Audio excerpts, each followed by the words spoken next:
दोस्तों, स्वागत है आपका मेरे चैनल राजू गौड़ हिंदी कहानियाँ पर। आज जो कहानी मैं आपको सुनाने जा रहा हूँ, अमेरिकन जॉन साहब की बायोग्राफी।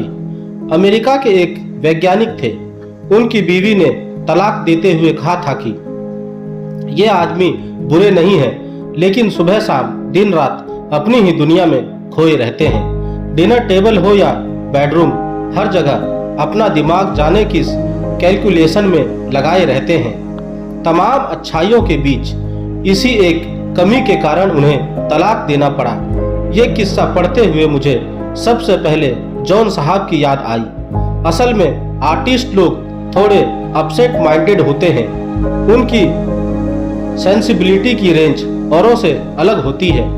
ये कहानी अमेरिका की उस गणित की नहीं, बल्कि जॉन की तरह दुनिया के हजारों लाखों इंजीनियर्स माइंडेड लोगों की है, जो अपनी दुनिया का इस दुनिया से तालमेल बैठाने में नाकाम रहे। इसी वजह से जॉन साहब के यहाँ इस नाकामी का दर्द भरपूर मात्रा में मिलता है। उनका एक शेर है, तू कभी सोचना भी मत, तूने गवा दिया मुझको मेरे ख्याल की मौज बहा के ले गई।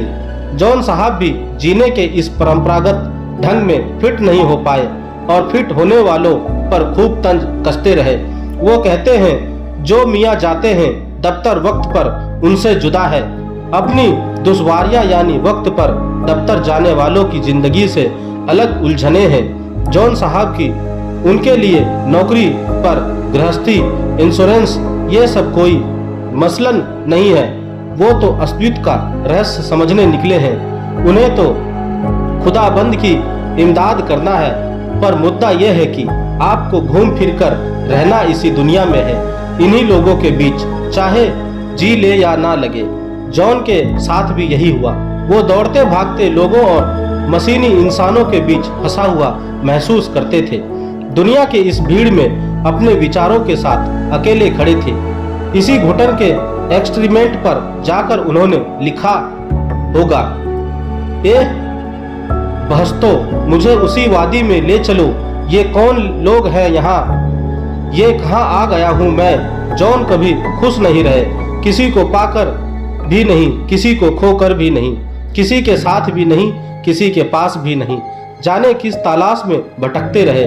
जो नहीं मिला उसका मलाल मनाते रहें, जो मिल गया उसे उबरते रहें, बिखेरते रहें, पछताते रहें, याद करते रहें, भूलते रहें, फरेब देते रहें, फरेब खाते रहें, किसी के करीब आने से घबराते रहें, किसी से दूर जाकर कतराते रहें। असल में होता यह है कि जो लोग जितना ज्यादा भावुक होते हैं, वो पश्चाताप का दंश भी उतना ही ज्यादा झेलते हैं। जॉन भी इसी फितरत के थे।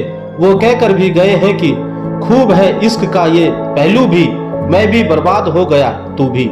दोस्तों, आपको मेरी यह कहानी कैसी लगी, आप मुझे मेरे कमेंट्स बॉक्स में जाकर मुझे बता सकते हैं। और अगर आप मेरे चैनल पर नए हैं तो मेरे चैनल को सब्सक्राइब जरूर कर लें और बेल आइकन का बटन भी